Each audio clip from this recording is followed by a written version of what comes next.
मायावती की पार्टी लोकसभा चुनाव 2024 को लेकर तैयारियों में जुट गई है, लेकिन इन सब के बीच उनको कई बातों को लेकर चिंता सता रही है कि पार्टी का भविष्य क्या होगा। दरअसल हाल ही में मायावती ने एक बड़ी बैठक करी, जिसमें पार्टी के जिलाध्यक्षों और कोऑर्डिनेटरों की बैठक ली।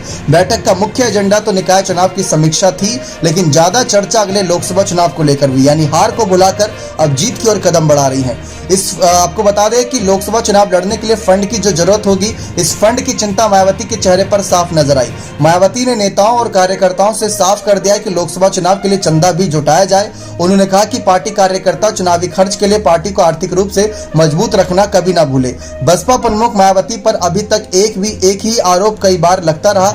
बसपा छोड़ने वाले हर नेता ने मायावती पर टिकट के लिए रुपए लेने का आरोप लगाया। कई लोगों ने 5 से 10 करोड़ की बोली लगाने का भी आरोप लगाते हुए पार्टी छोड़ी। नोटबंदी के वक्त सबसे ज्यादा बसपा की तरफ से ही कैश भी बैंकों में जमा कराया गया। नोटबंदी के तुरंत बाद 2017 के विधानसभा चुनाव में मिली करारी हार के लिए बसपा ने फंड की कमी को भी एक बड़ा कारण बताया था। 2007 के बाद बसपा का ग्राफ लगातार गिरा। 2009, 2014, 2019 के लोकसभा चुनावों के साथ ही 2012, 2017 और 2022 के विधानसभा चुनावों में भी बसपा का सुपड़ा साफ हुआ।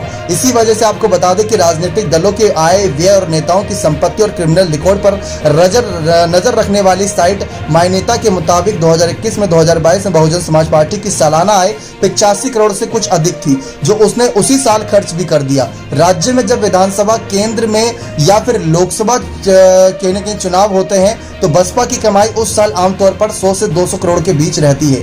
आपको बता दें कि बसपा हर साल चुनाव आयोग के सामने अपने चंदे के हिसाब में यही कहती है कि जो भी चंदा मिला वो 20,000 से कम का मिला, इसलिए उसे चंदा देने वाले का नाम नहीं बताना पड़ता। 20,000 से ज्यादा चंदा देने वाले का ही नाम आयोग को बताना जरूरी रहता है। ऐसे में साफ है कि बसपा इस समय फंड की कमी से जूझ रही है और अगले लोकसभा में दमदारी से दावा ठोकने के लिए एक बार फिर उसे फंड चाहिए। अगर फंड की व्यवस्था नहीं हो पाती तो बसपा किस तरह से चुनाव लड़ेगी, आने वाला वक्त ही बताएगा। अभी तो हार ही रहे, लेकिन उसके बाद क्या होगा वो देखना दिलचस्प रहेगा।